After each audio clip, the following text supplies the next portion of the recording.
Like ever? Yeah. You never been on a podcast at all? Oh, well, shit. Well, let's get to it then. You ready? Let's go. You gotta keep pushing, experience a blessing. It's about progression. Self-love is the best, and I'm off to the races. Reaching for greatness, stretching for stretching. One day I wake up, too many lessons. Living my purpose, not missing my blessings. Playing the field, but there's so many catches. Trying to keep up, and I'm facing the benches. Level me up, and I cut down my friends list. Realize I was worth way more than shit. Due time, matter of fact, man, Pro the fifth. Take a sip. Look, the name is JusB, and this is my message. Yo, what's good, man? It's your boy, JusB, and welcome back to the JusB Show. Man, listen, and I say this at the beginning of every show so thus far for 2025, and I'm going to continue to do it. The amount of rooms that I've been in this year, the people that I've met, the wisdom that I've gained, is unmatched. It's unmatched.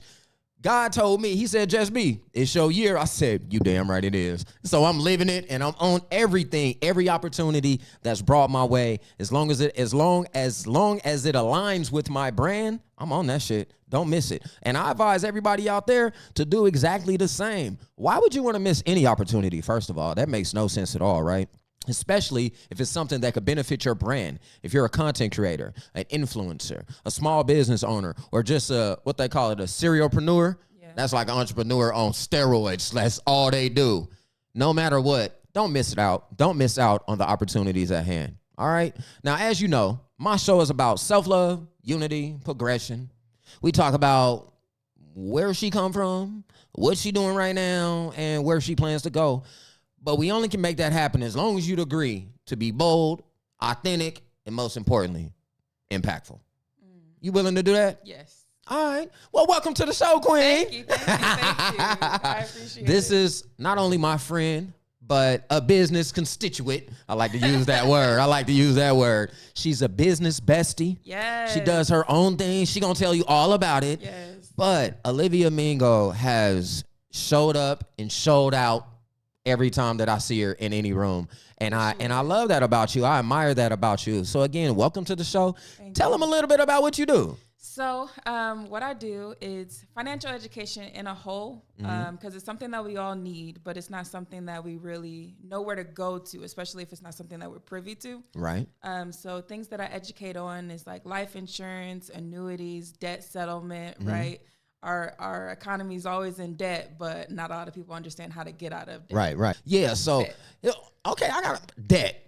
Financial literacy. Yes. Right? You got to be educated in that. Have right? to, especially being a business owner. Facts. But a lot of people start businesses without knowing any of that. Right. Right? What's like the first rule of thumb any business owner should know about finances before they start? Before they start, I'd say Warren Buffett's number one rule, which is you have to learn and keep money, but then never losing money. Okay. And then never forgetting rule number one, which was never losing your money. Right. Yeah. Now, I've been seeing a lot online. They say that, when I was born and I was raised up, you know what I mean? I'm an 80s baby, right? Yeah. So I was born in 84. We were taught, and I don't know if it was all of us, but I was taught to always save your money. Son, you got to save your money. Grandson, you got to save your money. But now that I'm older and I'm an entrepreneur, everybody's like, saved money don't make money. Right, I hear you, but it's like the saved money that's compounding interest where you are making money, it's your money making money. So when you're doing that, at that point, your money is making money. Right. Your money isn't making money if you're keeping it in a mattress. Right. Like if it's in a mattress, of course, you're not making money. It's not right. It's not growing, but there are ways to grow your money. Yeah. A bank isn't going to grow your money, that's for sure. Right. But there are tools and principles out there to grow your money, and that's like one of those myths, right? And that myths can be busted. So I just think that's a busted myth. I like that. Now, for all my hustlers out there that got that shoebox money and that mattress money, if it just sit there, it ain't gonna make sense. Right. You got to get you a her. Facts. So that you could be a better you with that Skrilla. Make sure you tap in if you got questions. Yes. So what's the stereotype? You heard the stereotype when they're like, black people don't know how to use money. Yeah. We don't know how to utilize it. We use it as a way to one up somebody, like, or show off. Yeah. But we don't know how to use it as a tool. Right. So I'd feel like, especially in my specific industry, which is life insurance, the big myth is that it's only for when you die. And that's a myth, again, which means to be busted, because there was a product that came out in 97 that has that cash value life insurance and living benefits. So if anything chronically, critically, or terminally ill was to happen to me, I then have access to cash. Well, that's not just when I die. Right. Now I'm alive and I have access to that money. I'm able to utilize that money. So that's one of the what do we say, the myths that needs to be busted. That needs to be busted. Yeah. I can dig that. Now, life insurance, I ain't even gonna lie. You know, I'm the type, like, I might go get car insurance, shit. You know what I mean? Well, I gotta insure my own. What if I don't want to insure my own car? Right. You hit me, that's my bad. You good if you got it. Yeah. That's how I used to look at life for real, which is insane. But then you grow up and you realize you got responsibilities, right? But it's still, life insurance is still not one of those things that I like focus on getting. Right. How important is it to the people to make sure that's something they have? I feel like it's extremely important, especially when we're young, because when we're young, we're in the best health that we're supposed to be in. A lot of the times we don't have any major health issues or health concerns. And when we're younger, it's the most cost affordable. When we get older, that's when we start to have health issues. That's when we can experience some declines. And then a lot of people are now not able to get life insurance. Yeah. So I feel like, especially with us being young, that's when we're supposed to get it, because we're not much is going to happen to us right now. Like, we're in our 20s and 30s. Like, this is a great time to get it, because at 40s, that's when a lot of health scares and health concerns start to happen. And then if something happens and now I'm not able to get it, I wish I would have got it when I was 20. Right. Now, as far as life insurance is concerned, is there like an average rate? So what does it depend on? So it always depends on the main thing is if you're a smoker or not a smoker. So those that are using tobacco, their rates go up. And then things like your health or maybe your weight, those can cause for your rate to go up. Y'all. You're so funny. But a lot of the times it's not like a standard cost, because we're able to work with people's budgets. If somebody's like, oh, well, you know, I have a budget, I can only afford $20 to $50, we're working with that budget. Right. Because we always don't want to put someone in a worse financial position that they're already in. Now, how long have you been into life insurance? 6 years. I started when I was 22 years old, and I'm now 29. Okay, well, girl, you look good for your age, girl. Thank you. Damn, she a baby. I'm old as shit. No, I'm wise. We're gonna call it that. Well, I mean, at 22, what made you wanted to get into life insurance? Was it the money? So for me, You want that bag? I was going to school to become a teacher. Okay. And that was bringing me boats loads of debt. And I was in a relationship, and there's something in our business called Meet the Spouse. Okay. So I came in as an appointment as a Meet the Spouse. And when he came home to me, he told me, like, hey, I know you're going to school for education, but I feel like this is something that you need. So me being me, I'm like, well, what do I need? And then them showing me the life insurance aspect, the education aspect, and then they had a product, that debt solutions product, that helped me get out of debt. So I became a product of the product. It was all of those things. It was education that I didn't have. I knew my mother didn't have, because she didn't teach me. My grandmother didn't have, because nobody taught my mother to teach her. So all of those aspects, things that we needed but we did not have.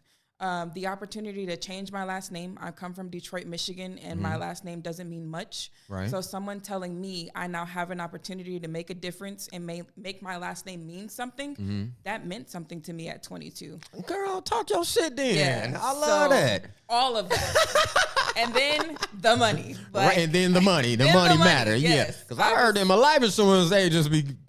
Woo, I got a couple friends, they be clocking what that one person said, clock them T's. They be clocking them T's, boy, on my mama. That's crazy. I was working at Ross. I was only making like $12 an hour at best, working long in hours. And then someone tells me, well, if you help one family at $50 a month, you're making a good $250 an hour. Right. Wow. That's crazy. Yeah, because I was going to say, now, at 20, ain't nobody thinking, I don't think it's kids, even younger kids, 20s, nothing, that's going around like, what do you want to be when you get older? I want to be a life insurance agent. No, I didn't even say that. What did you want to be before? A teacher. Oh, a teacher. Yes. A teacher. A teacher. And that got me debt. And that got you debt. The teacher got you debt. That's right. The teaching got you debt. Teaching got me debt. I heard teachers don't get paid that much anyways. Exactly. So you're getting me debt. I'm already at like 40 grand and you're not promising me a 40 grand salary. Right. So what are you telling me? And then someone introduces me to this sexy industry called life insurance. Right. And it literally, like I tell people all the time, the life insurance industry has taken me from being a 22-year-old lady to a 29-year-old woman. This industry has raised me and it's really shaped it, molded, and developed me. So I can only be grateful. What do you feel like is the best lesson you've learned from being in this industry? Best lesson. The best lesson that I've learned is to never give up. The only difference between the person that makes it and the person that doesn't is the person that makes it never gave up. Yeah. They're going to go through hard times. They're going to go through struggles. They're going to go through defeats and losses. Yeah. But the more they continue, the more they grind, the more they go through the sweat and the tears, and they never give up. We just had our first $1 million African-American in the agency. But that's only because he never gave up. Yeah. His first 2 to 3 years in business, he wasn't making anything. He barely was making his salary at Apple. But the more he continued, the more he strived, the more he did not give up. Now, what is he, 8-9 years into the business and made $1 million? Right. And that's just cash flow 12 rolling. Right. He already made $1 million, but now it's just he did that $1 million in a year. Hold on. Yeah. Cash flow what? Cash flow 12 rolling. Like 12 within 12 months. Got you. For the people that don't know, now you know what that means. That's the hardest lesson you had to learn. Correct. Right? What's the hardest lesson you've had to teach a family when it comes to life insurance? So I can do twofold. The hardest lesson I had to teach a family and the hardest lesson I had to teach an agent. Because even though I'm an executive assistant to the broker, I still have agents. So let's start with the families. The hardest lesson I've had to teach a family is just because you think you're broke doesn't mean that you're actually broke. Because there could be hidden money that you don't know you have. For example, how many people are invested in a 401ks and leave a job, but also leave that 401k? That 401k is still sitting there. 9 times out of 10, you're losing the money because you're not touching it or contributing to it. Because that's your money, huh? Still your money. Wow. So then we can go find that money and roll that over into something called an annuity, which guarantees you lifetime income. I only had like one job in my life, but I'm going to have to find out. Right? Because if that money is just sitting and you don't know what to do with it, the best thing to do is to contact someone that does. Because maybe you don't know where to find it, but there's dedicated professionals like myself that will help you look for that money. Right. Now, speaking of looking for people, right? What are you looking for when you're finding that ideal client? So normally because we can always talk to everybody, but everybody may not want to listen. But for me, it's the people that are, number one, looking for me, because especially in the economy that we're in right now, so many people are losing jobs. We just saw that Southwest Airlines is laying off people.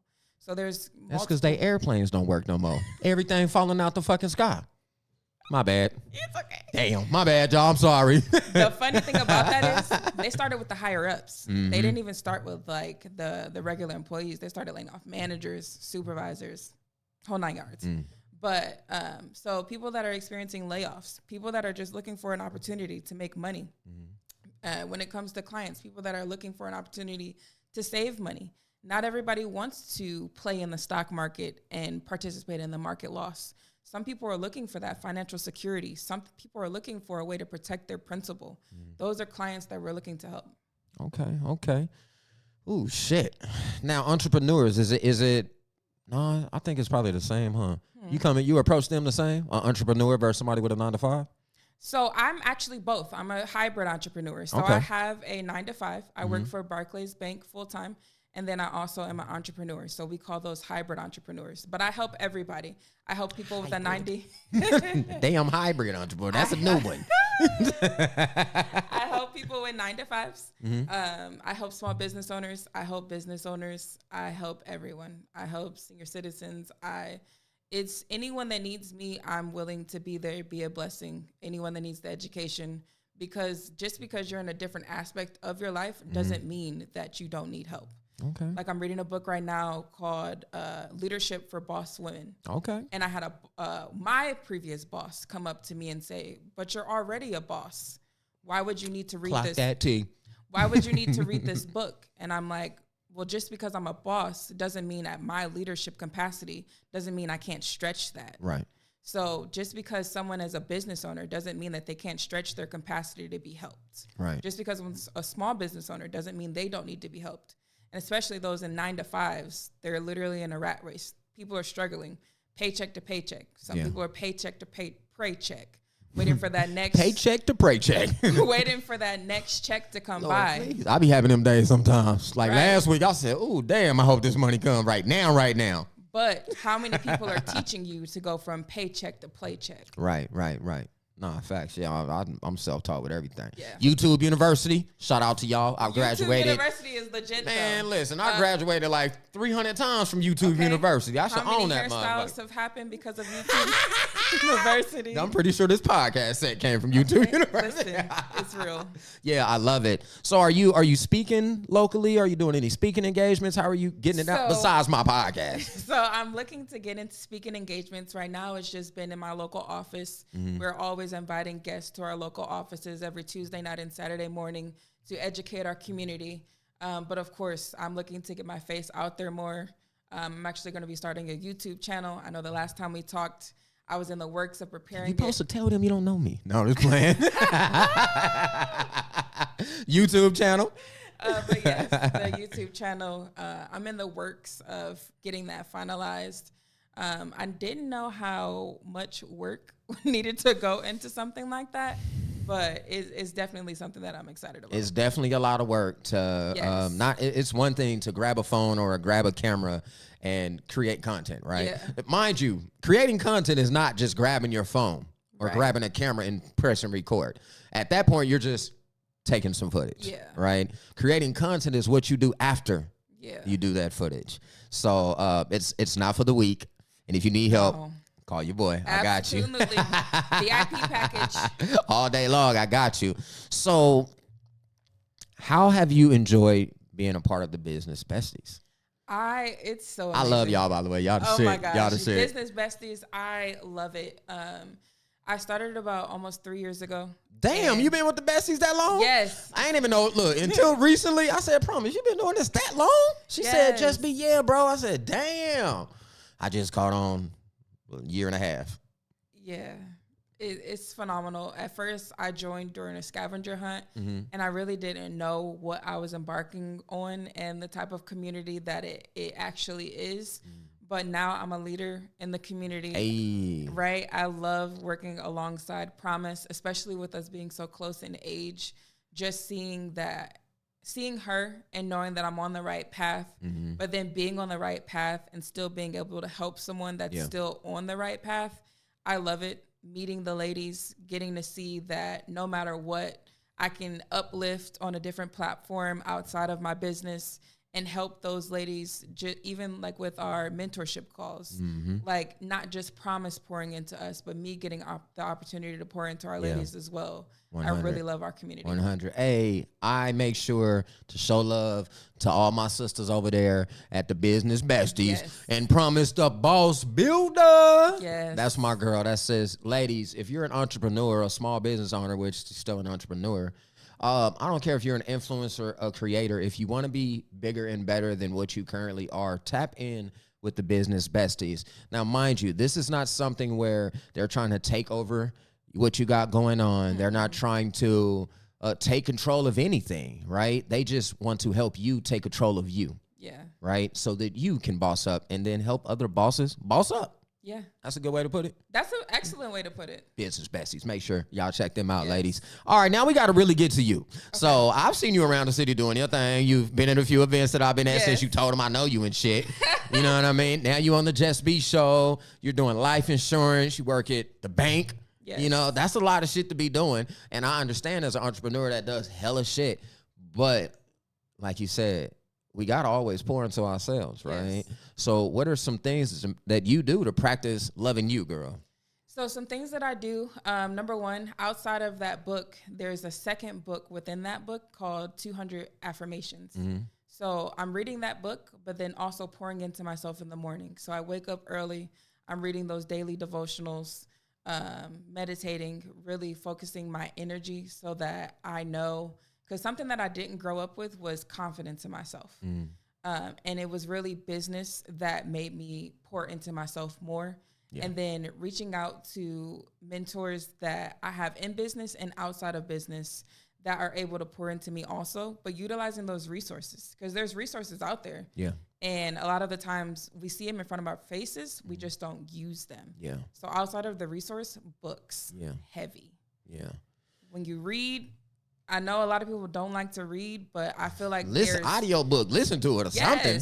There's hidden keys in books, that hidden secrets that if we're not pouring into ourselves, we really would not know. Yeah. A book recommendation that I'll always recommend is Secrets of a Millionaire Mind by T. Harv Eker. Changes your life. Y'all better tap in. You know Secrets what I'm saying? of a Millionaire Mind by T. Harv Eker. And let me say this real quick, right? So I feel like audiobooks are cool. I listen to audiobooks every now and again. I think I have The Art of War and 48 Laws of Power on repeat, right? I'll be on that shit. I'm a power freak sometimes, right? I just want to be powerful. Yeah. Not in control like that, right? I do want to start a cult one day. A positive cult. A positive cult. Don't ban me, y'all. It's just I love short y'all. For culture. So see, a culture. Culture. Yeah. I want to do that, right? Yes. But I was gonna say it's cool to do audiobooks, but I think you should read it. I feel like you intake more. You can hold on to more when you see it. Yeah, and then the one thing that you can do with a physical book that you can't do with the audio book, you can highlight. Yeah. You can annotate. You can add your own little questions in there that you can go back and read and develop more into. You can't get that with an audio book. Yeah. You're just going to get them reading to you. Big facts. Now, Queen, right now you're doing what you're doing. Yes. Is this your ultimate goal? Like, when you old and gray, you know what I'm saying? We all go get there one day. Yeah. But when you old and gray, you got your grandkids around and all that type of stuff. I don't know, but you chilling, you at home, and you look back at your life. And what does that success look like? For me, ultimately, the main thing that I want to see when I look back is the fact that my generation does not look like it's looked in the past. Because I can't say that my family has built a foundation for us. Right now, I'm building that foundation. And I want to look back and see that foundation is still running. I don't want to see that it was broken down and someone was able to come through that barrier. I want to see that my nieces, my grandkids, my great-grandkids, they're able to live a different lifestyle that I wasn't able to live. They can see different things. They can explore. They can, live a different lifestyle. That's ultimately what I want to see. And by me creating that success now, I know that they'll be able to experience that. I know the fuck that's right. Now, before we get to the breakdown of the show, yes, give me one. Can we know one fun fact about you? Yes, a fun fact like about eat boogers or some weird shit. Never. Yeah, you better not say yeah. So a fun fact about me, I'd say, is that I enjoy hiking up a mountain and seeing the top. Because, of course, you can hike up a mountain and stop halfway and walk back down. But it's another beautiful thing when you get to the top and you actually get to see the creation that God's put out there. That's literally my favorite thing to do in the world. That's crazy. Is hike. Yeah. And I always go to the top of all the peaks. That's really my favorite thing to do. It's good to hear that. They got the Black Hiker Crew out here or something. Yeah, I saw it. Have you been on that? No. Me either. I'm trying to go. I'm going to call you. I was actually the one that started the Hikes and Business Besties. Really? Yes. Oh, see that? Then watch it. You motherfuckers better call me. I'm your brother. Call me. It's too many of y'all. We're not doing it. Yeah, it's too cold right now. Yeah, I still go though. Once we started, I'm built different. But yes, definitely tap in. Listen. It's been wonderful, first of all, right? All the ladies out there, and not even just the ladies, the men too. If you're an entrepreneur, if you're a person, did you hear her story? The things that she talked about, you can tell the passion, you can hear it in her voice. You can see it in her eyes if you were sitting this close to her. I'm gonna make sure I zoom in on her face so that you can just see the passion and hear it and understand it. I know a lot of people that follow me, that loves my passion. Bro, you're so passionate. Yeah. Your energy is so great. But that's because I genuinely love doing this. Yeah. I genuinely love hearing people's stories and the battles that you had to face to climb up to mountain. And we still ain't at the top yet. Right. But I'm going to stop you in the middle, check on you. Yeah. Before you get to the top, I'm going to be up there, check on you. And I'm able to do that because I'm never going to stop. Right. So with that being said, if you ever quit, I'm going to come knock on your door. I tell everybody, I know you know a lot of people, but I know more. Believe that. And I'm going to come knock on your door. Mingo, get your ass up. Facts. I got somebody out here that need life insurance. Look at them. Facts. They need help. Yeah. It's a whole community of people. Yeah. And I'm going to drag you out because I want you to be successful, right? I appreciate that. And every time I see you, you smiling. You got great energy. You teaching people, and you always be like, hey, JusB. Yeah. And I love that shit. I just want to let you know, brother to sister, I'm proud of you. I appreciate it. Keep doing your shit. Keep doing your shit. Don't ever stop. And whenever you want to come back to the JusB Show, you got to come tap in with your boy. Oh, I already told you. I'm becoming a VIP. That's what I'm talking about. Yeah, That's what I'm serious. talking about. Now, before we leave, I need you to give one piece of advice. And after that, let them know where they can find you. Okay. My one piece of advice would honestly be, like I said earlier, never give up. Never give up. Through the hard times, through the struggles, through the tears, through the sweat, never give up. Because at the end of the day, once you reach the top of that mountain, it was gonna be all worth it. Yeah. All of that sweat, all of the tears, the pain that you were feeling in your legs. Like once you get to the top, it's like, right. what was I crying about in the first place? But you can follow me on Instagram _Money Mingo. And on Facebook, my name is Olivia Brianna Mingo. Man, make sure y'all tap in and don't ever tap out. Get in there, follow her, and just stay tapped in. You'll see amazing things. And you might see me in there, too, because I'm going to go to the hike. I'm not missing that shit this time. I'm mad I ain't know about it, but it's okay. I forgive you, girl. I'm going to dot that T. My daughter going to be like, Junior. So she love that shit. But, hey, as always, thank you, everybody, for tapping in with your boy, JusB and Mingo. You feel me? This is the JusB Show, and my pieces of advice is never going to change because I'm going to keep saying that shit every time just to make sure that everybody in the world understands it and can take it in and utilize it, apply it to your own life because it changed mine. Shit, it saved my life. And I need you to smile, laugh, and definitely motivate, inspire one to then go inspire all. And last but not least, I need you to just be the best version of your motherfucking self. I love it. And once you do that, show somebody else how to do it. Right. And then do me a favor, girl. Refer to people. We'll do that when we get off. Anyways, all y'all, refer to people to come be on the JusB Show. Thank you. I appreciate you, and we out.